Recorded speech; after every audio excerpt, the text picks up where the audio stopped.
Hello aspirants, my name is करम योगी Diwakar Bothra and मैं आप सबका स्वागत करता हूं। आज एक ऐसा टॉपिक जो 100% इस साल आएगा ही नहीं, बट डेफिनेटली रेलेवेंट है फॉर एवरी इंडियन। बिकॉज ये जो केस था, एक ऐसा केस है इंडिया के अंदर जिसने पूरा का पूरा इंटरप्रिटेशन कॉन्स्टिट्यूशन का चेंज कर दिया।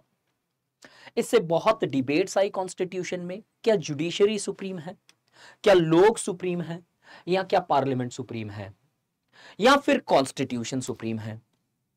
वो केस आज डिस्कस करेंगे जिसको 50 साल हो चुके हैं। इस साल जो लोग मेंस लिख रहे हो, एटलीस्ट अगर आपके फेलो एस्पिरेंट्स लिख रहे हैं तो do share this video. This question is a short appearance in your paper two GS this year. शायद अगर किसी की प्रोबेबिलिटी सबसे ज्यादा है तो शायद इसी टॉपिक की है। आज इस नेक्स्ट 15 to 20 मिनट्स में today will deal with the Keshava Nanda Bharati case, जिससे इंडिया के अंदर आया नोशन ऑफ बेसिक स्ट्रक्चर। ये बेसिक स्ट्रक्चर इंडिया के ही अंडरस्टैंडिंग से नहीं बना है। जुडिशियल इंटरप्रिटेशंस आउटसाइड इंडिया, कुछ कॉन्स्टिट्यूशनल एक्सपर्ट्स हैं, उन्होंने कुछ अंडरस्टैंडिंग्स दी थी, उसके बेसिस पे बना। But rather than going into the philosophy and theory of this, will be discussing this case. And ये रिसेंटली करंट में भी रहा है, ना कि सिर्फ 50 साल इसको हुए हैं, बट ये रिसेंटली शायद 2 या 2.5 महीने पहले एक स्टेटमेंट आया था वाइस प्रेसिडेंट का कि बेसिक स्ट्रक्चर डॉक्ट्रीन है जो कहीं ना कहीं वायलेट करती है कॉन्स्टिट्यूशनल स्पिरिट को, जहां पे वी द पीपल जो पॉलिटिकल रिप्रेजेंटेटिव को चूज करते हैं उनका पावर कम कर देती है और जुडिशरी को पावर देती है लॉ बनाने का या फिर अधिकारों के बारे में डिसाइड करने का।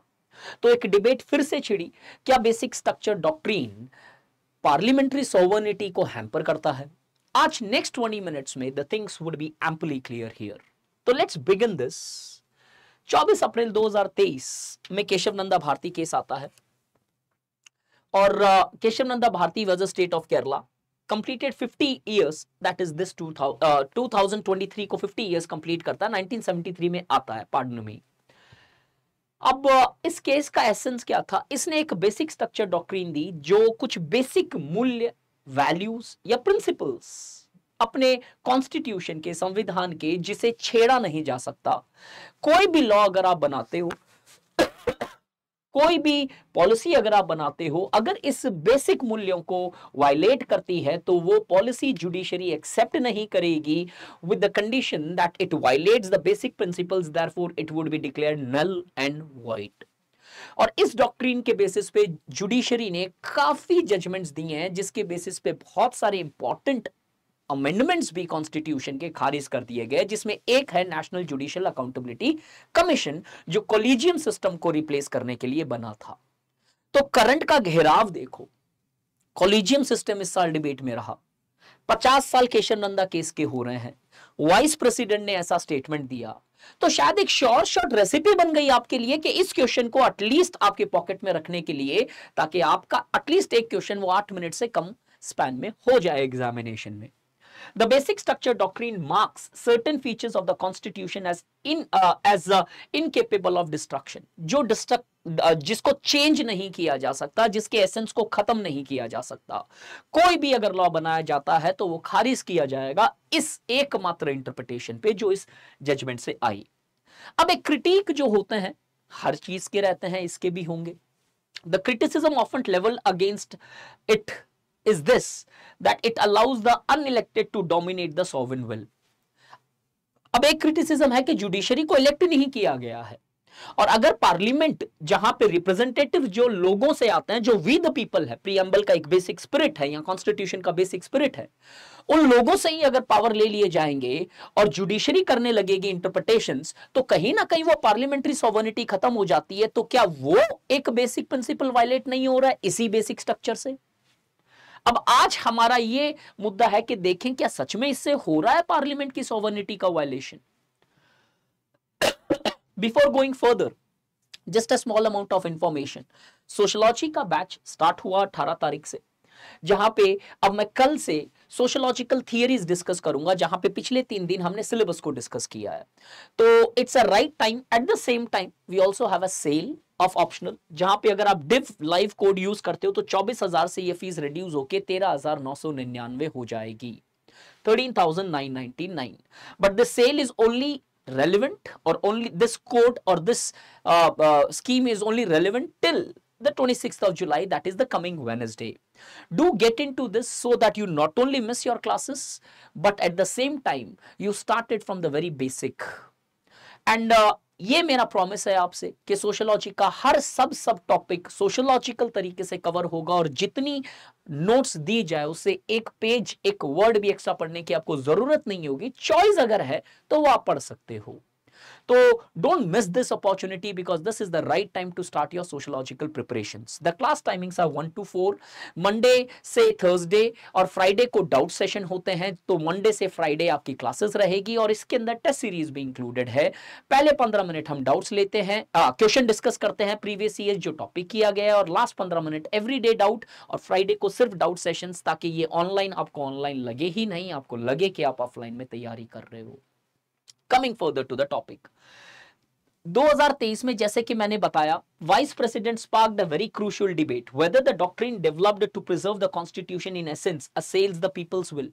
क्या पीपल्स विल को वायलेट करता है, और अगर वो पीपल्स विल को वायलेट करता है तो क्या basic structure of basic doctrine, क्या बेसिक स्ट्रक्चर के ही एसेंस को वायलेट नहीं कर रहा है। इस डिबेट को अगर थोड़ा सा समझे तो कुछ आर्ग्यूमेंट्स देखते हैं। The nub of the vice president's argument was that parliament represents the people and thus encapsulates the ultimate sovereign power.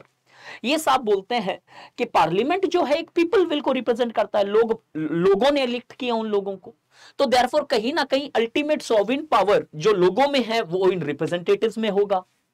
This sovereign power can not be smothered by judicial power, इसको खत्म नहीं किया जा सकता judicial power से, for it does not represent the people's will, क्योंकि judiciary का जो पावर है वो लोगों की विल रिप्रेजेंट नहीं करता है। तो मुद्दा ये आया, क्या बेसिक स्ट्रक्चर डॉक्ट्रिन ही बेसिक प्रिंसिपल्स को वायलेट नहीं कर रही है वी द पीपल के। He cited the last notable usage of doctrine to assert that unelected have the last say in directing vital constitutional developments. इधर एग्जाम्पल जो उन्होंने touch करने की कोशिश की थी वो national judicial accountability commission. In the said instance, the Supreme Court toppled the government's attempt to revise the collegium system of judicial appointments. कि अगर इलेक्टेड रिप्रेजेंटेटिव कोई अच्छा लॉ लेके आ रहे हैं और जुडिशरी सिर्फ अपना प्रिजर्वेंस मेंटेन करने के लिए उस लॉ को खारिज कर दे ऑन द बेसिस के वायलेशन ऑफ बेसिक प्रिंसिपल्स हो रहे हैं कॉन्स्टिट्यूशन के, तो वो तो शायद एक राइट तरीका नहीं है, बिकॉज जुडिशरी के पावर पास में हमने पावर नहीं दिया है, संविधान ने पावर नहीं दिया है कि वो डिसीजंस ले। तो अगर इनका लॉजिक देखें आर्ग्यूमेंट में तो बड़ा लॉजिक सा है कि यार लोग जो कॉन्स्टिट्यूशन बना रहे हैं और जिनके रिप्रेजेंटेटिव जो है चीजों को चेंज करने की कोशिश कर रहे हैं, तो फिर ये बेसिक प्रिंसिपल ही तो है कॉन्स्टिट्यूशन का, और उसी का अगर तुम उल्लंघन कर रहे हो तो तुम अपनी बनाई हुई डॉक्ट्रिन पे शायद उचित तरीके से एक्शन नहीं ले रहे हो, या फिर एक नेपोटिस्ट फीलिंग से या फिर सेल्फ प्रिजर्वेंस के फीलिंग से आप एक्शंस ले रहे हो यहां पे। अब इस मुद्दे के ऊपर क्वेश्चन बनता है इस साल, क्या बेसिक स्ट्रक्चर डॉक्ट्रिन चेंज होनी चाहिए, क्या कुछ और नोशंस चेंज होने चाहिए, क्या वाइस प्रेसिडेंट सर ने जो बोला वो सही था। अब देखें, doctrine was design to complement rather than damage the people's will. अब जो सपोर्टर्स है वो बोलता है कि नहीं, ये ऐसा नहीं होता है, बिकॉज इस डॉक्ट्रिन का अल्टीमेट मुद्दा था कि लोगों की विल को जो है उसे प्रिजर्व करना, ना कि उसे टार्निश करना या खत्म करना। Parliament is not the repository of ultimate sovereign power. अब जो लोग पार्लियामेंट को अल्टीमेट सॉवरेन मान रहे हैं, वो अब काउंटर आर्ग्यूमेंट ये आ रहा है कि नहीं भाई, पार्लियामेंट अल्टीमेट सॉवरेन पावर नहीं रखता है। एक सेपरेशन ऑफ पावर है जहां पे हर एक वैगन के पास, हर एक पार्ट के पास जो हमारे सोसाइटी में गवर्नेंस चला रहे हैं उनके पास अपनी अपनी सॉवरेनिटी है। तो अगर आप अल्टीमेटली पार्लियामेंट को सॉवरेनिटी दे देते हो और पार्लियामेंट आर्टिकल 368 को जो अमेंडमेंट के प्रोविजन से रिलेटेड है उसे ही अमेंड कर दे, तो कल हो सकता है कि वो एसेंस को ही खत्म कर दे कॉन्स्टिट्यूशन के, और कॉन्स्टिट्यूशन शायद ऐसा बदलाव ले आए जो शायद आपके पीपल्स विल को ही टार्निश करे। आगे जाएं, the doctrine protects the people by shielding their guardians, that is the constitution. अब ये लाइन बड़ी इंपॉर्टेंट है। कैसे? अब ये जो सपोर्टर्स है वो बोलते हैं कि जो ये बेसिक स्ट्रक्चर की डॉक्ट्रिन है वो लोगों के गार्जियन को प्रोटेक्ट करती है। अब ये गार्जियन कौन है? पार्लियामेंट नहीं, ये गार्जियन है कॉन्स्टिट्यूशन। अब इस कॉन्स्टिट्यूशन के लिए एटलीस्ट एक ऐसा घेराव, एटलीस्ट एक ऐसी एक वॉल बनाई जाए, एक प्रोटेक्शन दिया जाए जिससे इसका जो एसेंस है वो चेंज नहीं हो। तो ये बेसिक स्ट्रक्चर डॉक्ट्रिन एक ऐसा गार्ड है जो कॉन्स्टिट्यूशन को गार्ड करता है ताकि अल्टीमेटली लोगों की जो विल है उसे प्रोटेक्ट किया जा सके। Second, the doctrine's primary purpose is to inform the actions of all three branches of government with deliberate thought. और अल्टीमेटली न ये जुडिशरी को सुप्रीम पावर दे रहा है, न किसी और वर्ग को सुप्रीम पावर दे रहा है। इसका जो एसेंस है कि अगर आप कुछ ऐसी चेंज करते हो तो वो एक डेलिब्रेशन से हो, पार्लियामेंट अपने मन के अकॉर्डिंगली कोई एक अमेंडमेंट कर दे विदाउट कंसल्टिंग द जुडिशरी और may be certain other aspects, तो चांसेस है कि कल हमारे ही नेता लोग मनी बिल के जैसे कुछ चीजें पास कर, हालांकि ये पॉसिबल नहीं है, दोनों हाउस का रिकमेंडेशन होना चाहिए कॉन्स्टिट्यूशन अमेंडमेंट में, लेकिन अगर एक मेजॉरिटी सरकार होती है जो कि हमारी फिलहाल है, तो चांसेस है कि दोनों में मेजॉरिटी आने के कारण या फिर वो हॉर्स ट्रेडिंग और वो कोएलिशन धर्मा के प्रिंसिपल्स के बेसिस पे पॉसिबिलिटी है कि आपने इस तरीके का अमेंडमेंट पास करा दिया है जो शायद हमारे स्पिरिट को हैम्पर कर रहा है। तो जुडिशरी ये बोलती है कि नहीं देखो, हमने इसको इसलिए नहीं बनाया कि जुडिशरी सुप्रीम पावर आए।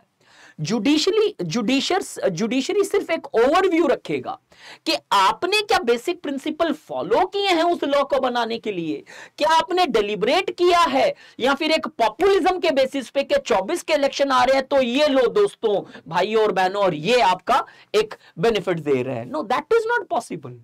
बिकॉज अगर हमारे कॉन्स्टिट्यूशन के अंदर कुछ प्रॉब्लम्स आने लगी तो शायद कहीं ना कहीं हमारी डेमोक्रेसी भी टार्निश हो सकती है और खराब हो सकती है, इसलिए इस डॉक्ट्रिन को बनाया गया। तो some people who believe that it gives supremacy to judiciary, that is a narrow understanding of basic structure of constitution. Constitution is below the people but above the parliament. ये लाइन लिख के रख लेना कि नॉर्मली हम लोग जब class में पढ़ाते हैं तो मैंने बच्चों को देखा सर एंटी कॉन्स्टिट्यूशन हो जाएगा।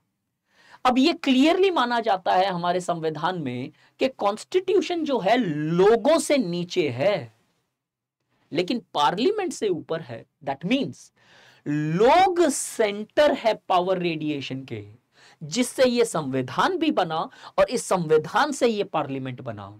तो बेस रूट कहां पे है? लोगों ने कॉन्स्टिट्यूशन बनाया, कॉन्स्टिट्यूशन ने पार्लियामेंट बनाया, तो पार्लियामेंट को अगर अल्टीमेट सॉवरेन मान के इसको चेंज किया जाए तो शायद रिवर्स हो जा रहा है इक्वेशन कि creator can be destroyed by the creation itself, and that is something which is not logically accepted in any of the countries, or at least as far as the democracies are concerned it cannot be well accepted. Core of the basic structure. अभी exactly basic structure का essence क्या है? First, the people are sovereign, लोगों के पास ultimate power है, संविधान के पास में नहीं। The constitution is the primary will of the sovereign. That means constitution बनाया इन लोगों ने बनाया ये constitution. A product of the constitution can not supersede the source. That means parliament जो इस कॉन्स्टिट्यूशन का प्रोडक्ट है वो कहीं ना कहीं सोर्स को सुपरसीड नहीं कर सकता, इससे ज्यादा पावरफुल कभी नहीं बन सकता। In short, the decision held that people hold true sovereignty. जो केशवनंदा केस था उसमें अल्टीमेट एसेंस ये था कि लोगों के पास सॉवरेनिटी है, the closest manifestation of which is the constitution, जो दिखाई देता है कॉन्स्टिट्यूशन के अंदर। तो अगर हम कॉन्स्टिट्यूशन को लोगों की विल मान ले और उस लोगों की विल को अगर संविधान चेंज करने की इस तरीके से कोशिश कर रहा है कि लोगों के लिए नुकसान हो, तो वो चीज एक्सेप्ट नहीं की जाएगी। उसका अल्टीमेट डिसीजन लेने के लिए जुडिशरी ने अपने हाथ में ये पावर रखा कि they can interpret the constitution on the basis of this doctrine. और अगर ये पूरा का पूरा एसेंस देखो पूरे केस का, तो पता चलता है कि कहीं पे भी जुडिशरी ने अपने आप को सुप्रीम नहीं बताया है, उन्होंने बताया लोगों को supreme. Therefore, the problem with the basic structure doctrine does not exist with the existing vice president advocated. But before coming to any conclusion, थोड़ा सा और कंटेंट देखते हैं इस टॉपिक में। Benefits of the doctrine. इस डॉक्ट्रिन का सबसे इंपॉर्टेंट गोल था या बेनिफिट आती है डेलिब्रेटिव डेमोक्रेसी, जहां पे केस में क्लियरली बोला गया था कि this doctrine was largely formed in order to ensure that the laws and the policies are framed on the basis of deliberation. Deliberation से हम बनाएंगे चीजों को, ना कि इंपोजिशन के बेसिस पे हम बनाएंगे। Application of the doctrine. अब ये एप्लीकेशन जब इनिशियली आई तो ये नॉर्मली कॉन्स्टिट्यूशनल अमेंडमेंट पे ही चल रही थी, लेकिन आज देखा गया कि बेसिक स्ट्रक्चर डॉक्ट्रिन सिर्फ कॉन्स्टिट्यूशनल अमेंडमेंट पे नहीं अप्लाई हो रही है, इसका एक सॉफ्ट फॉर्म भी है, इसका एक सॉफ्ट फॉर्म ऑफ एप्लीकेशन भी है। तो दो तरीके से इसको अप्लाई किया जाता है। पहला है hard form, when the basic structure reviews looks for an abridgment of the basic structure of the constitution, here it strikes down the state action. ध्यान से समझना, इसका मतलब यह है कि अगर कोई ऐसी चीज जो सरकार कर रही है अपने पॉलिसी से, अपने लॉ से या किसी भी एक प्रकार के एक्शन से, अगर वो किसी भी बेसिक पॉइंट को वायलेट करती है जो बेसिक स्ट्रक्चर डॉक्ट्रिन के अंदर शामिल किए गए हैं, तो उसे नल एंड वॉइड डिक्लेयर कर दिया जाएगा। इसे बोलते हैं evaluating every policy on the basis of basic structure, और अगर इससे कॉन्ट्रडिक्शन है इसे खत्म कर दिया जाए। यह होता है हार्ड फॉर्म, नलिफाइंग एक्ट। एक होता है इसका सॉफ्ट फॉर्म। सॉफ्ट फॉर्म क्या है? The other is where positive obligations such as affirmative actions on the state are the concern, the enforcement of which did not previously violate the constitution, yet the court factors in such non-enforcement as against the basic structure. सुनने में थोड़ा fast या complicated लगा होगा, ये PPTs मैं मेरे Telegram group पे सेंड करता हूं, लास्ट में मेंशन कर दूंगा, यू कैन गेट दीज, और इसको पढ़ो और इसके नोट्स जरूर बनाओ। अगर आपके पास पीपीटी नहीं है तो यहां से बनाओ। सॉफ्ट फॉर्म में है क्या? अगर कुछ चीज वायलेट कर रही है उसे खारिज कर दिया जाए। लेकिन कुछ बेसिक स्ट्रक्चर की डॉक्ट्रिन्स ऐसी है कि सरकार के ऊपर ऑब्लिगेशन पुट अप करती है कि आप ये करो, और अगर सरकार आज वो नहीं करती है जो हमारी बेसिक स्ट्रक्चर डॉक्ट्रिन में है, तो भी ये डॉक्ट्रिन लगाई जाती है जहां पे सरकार को उचित डायरेक्टिव्स दिए जा सकते हैं, उचित ऑब्लिगेशंस पुट अप की जा सकती है कि please take this action because this action is required by the basic structure doctrine, जिसमें एक एग्जांपल दिया जाता है पॉजिटिव अफर्मेशन। अब ये 1972 से पहले, दैट इज 73 से पहले अगर हम देखें तो ये एप्लीकेबल नहीं था। अगर आप नहीं कर रहे हो तो नहीं कर रहे हो, जुडिशरी फोर्स नहीं कर सकता था। लेकिन आज बेसिक स्ट्रक्चर की एसेंस को अगर इंप्लीमेंट नहीं कर रही है सरकार, तो उसके लिए इंप्लीमेंटेशन भी करवा सकती है। तो ना कि सिर्फ किसी लॉ को खारिज करने के लिए इसे यूज किया जाता है, but at the same time basic structure doctrine of basic structure is also used for largely forcing or directing the parliamentarians to form a particular law which is required by the spirit of constitution reflected in the basic structure doctrine. ये बड़ी important slide है, दोनों mark करके रखना, ताकि कल अगर आए कि किस तरीके से बेसिक स्ट्रक्चर डॉक्ट्रिन ने हमारी पॉलिसीज के डायरेक्शन चेंज किए हैं, ये पूरा आंसर इसी स्लाइड के अंदर है। इससे अगर आगे जाएं तो एक स्टेटमेंट ध्यान से सुनो, the basic structure doctrine now possesses a wider application and a low activation threshold. ऐसे लाइंस आपको करंट से उठानी चाहिए। ये कितनी ब्यूटीफुली लिखी हुई है कि आज इसकी एप्लीकेशन वाइडर है। पहले सिर्फ कॉन्स्टिट्यूशन अमेंडमेंट पे थी, आज पॉलिसीज पे भी हो रही है, और साथ ही साथ में लो एक्टिवेशन थ्रेशोल्ड क्यों आया? इस सॉफ्ट फॉर्म के अंदर आया। अगर आप कोई चीज काम नहीं कर रहे हो तो भी एक्टिवेट हो जाता है। पहले सिर्फ होता था कुछ काम किया जो अगेंस्ट में तब एक्टिवेट होता था, आज नहीं करने से भी एक्टिवेट हो जाता है। तो एक ब्रॉडर इंटरप्रिटेशन आ गई है बेसिक स्ट्रक्चर डॉक्ट्रिन की। Yet applying it falls on the judiciary. लेकिन क्या ये एप्लीकेबल होगा, नहीं होगा, किस तरीके से देखा जाएगा, वो सरकार नहीं, वो जुडिशरी डिसाइड करती है। शायद इसी के कारण वाइस प्रेसिडेंट का वो स्टेटमेंट रहा।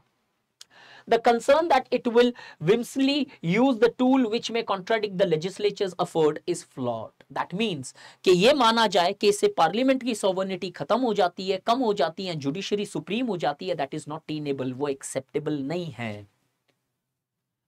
Overruling the premises of judgment on constitutional amendments and laws has mostly been the trend in parliamentary responses. ये जो प्रेजेंट चीफ जस्टिस है उन्होंने बोला, लेकिन ये स्टेटमेंट उनके सीजीआई बनने से पहले का है। कहने का मतलब ये present chief justice of India Chandrachud sir says कि ऐसा कभी हो ही नहीं सकता है, ऐसा कभी दिखाई नहीं दिया इंडिया के अंदर कि जुडिशरी जो है ओवर पावर करगी पार्लियामेंट को, क्योंकि जुडिशियल जो एक्ट्स हैं, जुडिशियल जो डिसीजंस है सुप्रीम कोर्ट के, उनको बहुत बार ओवररूल किया गया है बाय अमेंडमेंट्स और बाय लार्जली फ्रेमिंग अ लॉज, जिसके बेसिस पे शायद वो जुडिशियल इंटरप्रिटेशंस वीक पड़ गई और वो लॉ अपना सेट ऑफ गाइडलाइंस प्रिस्क्राइब करने लगा। तो जब पार्लियामेंट के पास ये पावर है कि अगर कोई डिसीजन आता है जुडिशरी का, उसको ओवररूल किया जा सकता है बाय फ्रेमिंग अप्रोप्रिएट लॉज और by bringing an appropriate amendments, then in that circumstances the judiciary can not be considered as a supreme, because ultimately parliament उसे चेंज कर सकता है।